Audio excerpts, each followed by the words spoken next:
Assalamualaikum, saya Muhammad Rafiq bin Arba'in daripada company Rafiq Catering yang berniaga di Gilada Air Kota Raya. Saya ingin memohon maaf kepada pihak syarikat Damansara Asset dan juga Johor Corporation atas kesalahan-kesalahan saya yang telah saya lakukan sejak saya berniaga di Kota Raya, Gilada Air Kota Raya.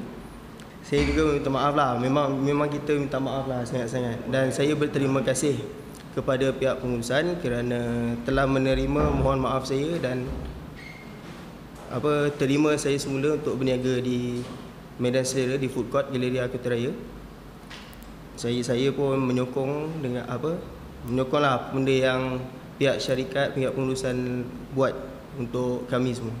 Harapan saya lah, semoga saya minta sangat untuk pihak pengurusan dapat terima kami dan kalau boleh sambunglah kontrak tu lama lagi. Sebab saya memang betul nak berniaga kat situ kan. Saya minta jasa baik daripada pihak pengurusan lah, Damansara Asset dan juga Johor Corporation.